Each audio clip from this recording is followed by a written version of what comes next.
کچھ غلطیاں، کچھ گناہ جنہیں ہم بہت ہلکے میں لیتے ہیں اور کر کے یکسر بھول جاتے ہیں، اور پھر زندگی کے کسی نہ کسی موڑ پر جب وہ گناہ ہمارے سامنے لائے جاتے ہیں اور پھر جب ہمیں ان گناہوں کی سزا ملتی ہے تو بلا اختیار ہمارے منہ سے یہی نکلتا ہے کہ ہمارے ساتھ ایسا کیوں ہوا، ہمارا کیا قصور تھا۔ حالانکہ وہ ہمارے اپنے ہی اعمال ہوتے ہیں جو ہمارے سامنے لائے جاتے ہیں، اور وہ اللہ پاک کی طرف سے ہمارے لیے ایک قسم کا انعام ہوتا ہے، کیونکہ جب آپ کو کسی آپ کے کیے کی گناہ کی سزا آپ کو دنیا میں ملتی ہے نا، تو وہ آپ شکر ادا کریں، کیونکہ دنیا کی سزا اتنی سخت ہے جو ہم برداشت نہیں کر سکتے۔ تو آپ سوچیں کہ آخرت والی نہ ختم ہونے والی زندگی اور نہ ختم ہونے والی سزائیں ہم کیسے برداشت کریں گے۔ تو ہمارے ہاں ایسا ہوتا ہے کہ ہم جو اکثر کیڑے مکوڑے ہوتے ہیں ان کو مار دینا ہمارے لیے کوئی بہت بڑی بات نہیں ہوتی۔ دن میں نہ جانے ہم کتنے ہی ایسے کیڑے مکوڑوں چمٹیوں کو اپنے پاؤں تلے بے دہانی میں رون دیتے ہیں، یا پھر جان بوجھ کے بھی اس کو مار دیتے ہیں اگر ہم کسی کیڑے مکوڑے کو دیکھتے ہیں۔ تو ایک ایسی دل کو دہلا دینے والی سٹوری میں آج آپ کے ساتھ شیئر کروں گی۔ امید کرتی ہوں کہ آپ کے دل میں یہ بات اثر کرے گی اور آئندہ کے بعد آپ ان کیڑے مکوڑوں کو بلا وجہ تنگ کرنا چھوڑ دیں گے۔ یہ واقعہ ایک نوجوان لڑکے کا ہے جس نے نئی اپنی جوانی میں قدم رکھا تھا، اور وہ جو ہے اپنے آپ کو جو ہے وہ بہت کوئی جیسا ہوتا ہے نا کہ انسان اگر اس کی ایج تھوڑی 18 سال سے بڑی ہوتی ہے تو وہ جو ہے وہ اپنے آپ کو جو ہے وہ بڑا کوئی توپ خان چیز سمجھنے لگتا ہے۔ جوانی کا دور ہوتا ہے، تو وہ بھی اسی طرح اپنی زندگی میں مست جی رہا تھا، اور روزانہ وہ جو ہے اس کے گاؤں میں اس کا اپنے منہ سے کہ یہ بات ہے کہ روزانہ گاؤں میں کیکر کے درخت کے نیچے ہم دوست یار بیٹھا کرتے تھے۔ تو وہاں جو ہے ایک دن میں بیٹھا، حسب معمول وہاں بیٹھا اپنے دوستوں کا انتظار کر رہا تھا، تو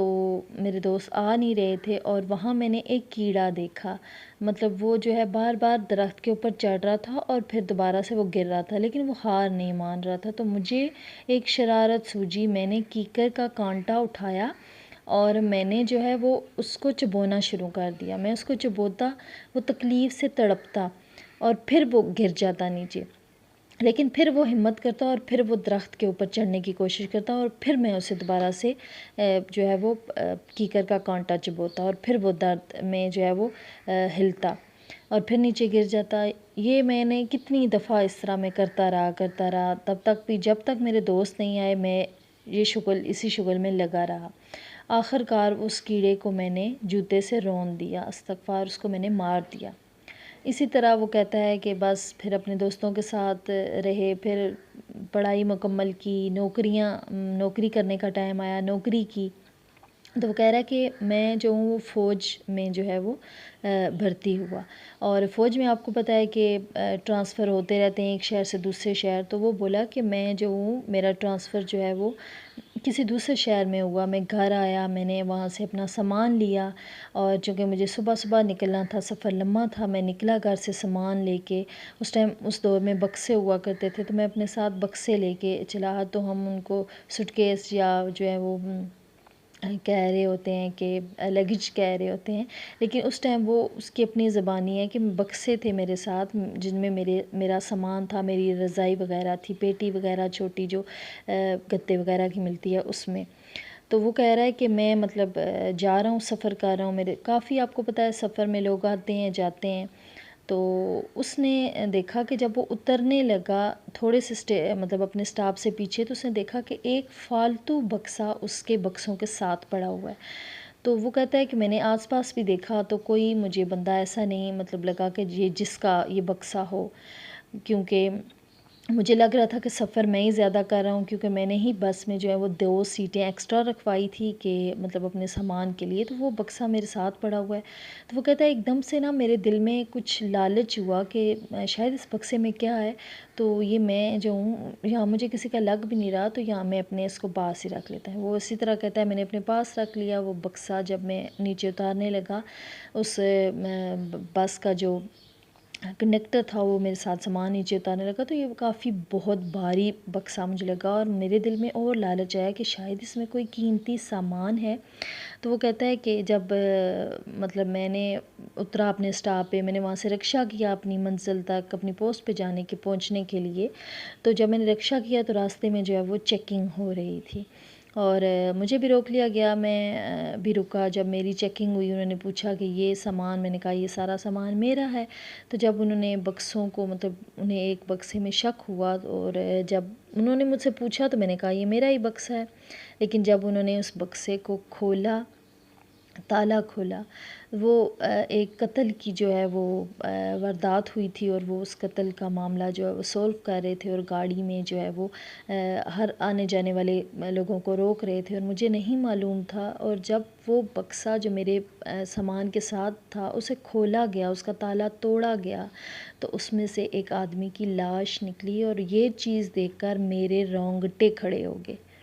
میرے پیروں تلے سے زمین نکل گئی، کیونکہ میں ایک دم سے حیران تھا اور وہ لوگ پولیس والے میری طرف دیکھ رہے تھے، کیونکہ میں خود ان کو اپنے منہ سے بول چکا تھا کہ یہ بکسہ میرا ہے۔ میں تو بہت برے طریقے سے پھنس گیا تھا، اور پھر جب وہ مجھے پولیس اسٹیشن لے کے گئے، سارا مجھ سے پوچھا، تو میں نے ان کو بڑی یقین دلانے کی کوشش کی کہ ایسے ایسے میں سفر کر رہا تھا اور یہ بکسہ میرے ساتھ آیا، میرے دل میں لالچ پیدا ہو گیا کہ شاید یہ بکسہ جو ہے، اس بکسے میں کوئی قیمتی سامان ہے تو یہ بکسہ میرا ہے، لیکن پولیس والوں نے اپنی کارروائی جاری رکھی۔ وہ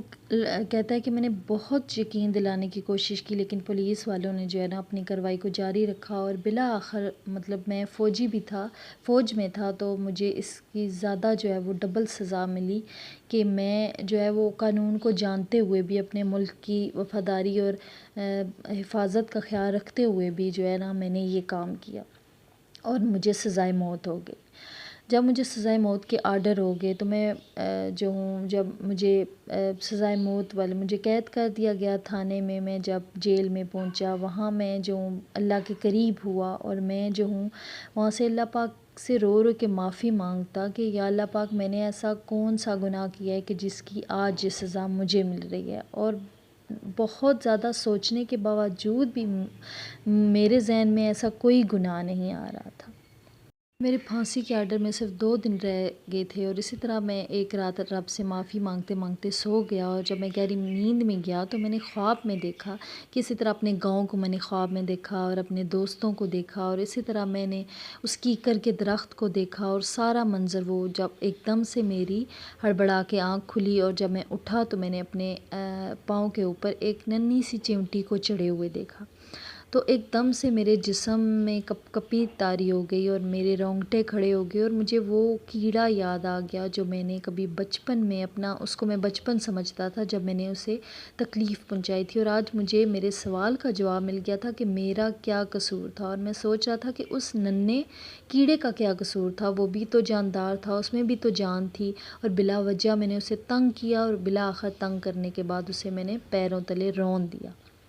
اور شاید اسی کی یہ مجھے اتنی بڑی سزا ملی ہے کہ بکسہ میرا نہ ہوتے ہوئے بھی میرے سامان میں کیسے آیا، کیسے قدرت نے مجھ سے انتقام لیا، اور کیسے سب کے سامنے میں نے یہ اعتراف کیا کہ یہ بکسہ میرا ہی ہے۔ تو اس کو سارے سوالوں کے جواب مل گئے تھے۔ پھر وہ بولا کہ میں نے اپنے رب سے بہت معافیاں مانگی، خیر جو میں نے کیا تھا میں اس پہ بہت زیادہ اس ٹائم پشیمان تھا، لیکن ہو کچھ نہیں سکتا تھا۔ تو میں اس سٹوری سے آپ کو یہی سبق دینا چاہ رہی ہوں، یہی آپ تک پیغام پہ پہنچانا چاہ رہی ہوں کہ یہ چیزیں بھی جاندار ہیں، ان میں بھی جان ہے، جنہیں ہم فالتو سمجھ رہے ہیں تو آپ یقین کریں کہ اللہ پاک نے اس دنیا میں کوئی چیز بھی فالتو پیدا نہیں کی۔ تو اگر ایسے کیڑے مکوڑے آپ کے جو ہے وہ پاؤں تلے آ جاتے ہیں تو وہ تو ایک فطری عمل ہوتا ہے، مطلب ہمیں سمجھ نہیں لگ رہی ہوتی اور بے دہانی میں ہمارا پاؤں ان پہ پڑ جاتا ہے، لیکن اگر آپ جان بوجھ کے ان کو مار رہے ہیں تو پلیز آج سے اس چیز کو کرنا بند کر دیں۔ اگر کوئی کیڑا نقصان دہ بھی ہے تو اس کو آپ کسی اور جگہ پہ مطلب اٹھا کے پھینک دیں یا کچھ اس کو ایک سائڈ پہ کر دیں، لیکن ماریں نہیں۔ تو امید کرتی ہوں کہ آج کی ویڈیو آپ کو اچھی لگے گی، اچھی لگے تو پلیز لائک اور میرے چینل کو سبسکرائب کر دیں۔ اللہ حافظ، جزاک اللہ۔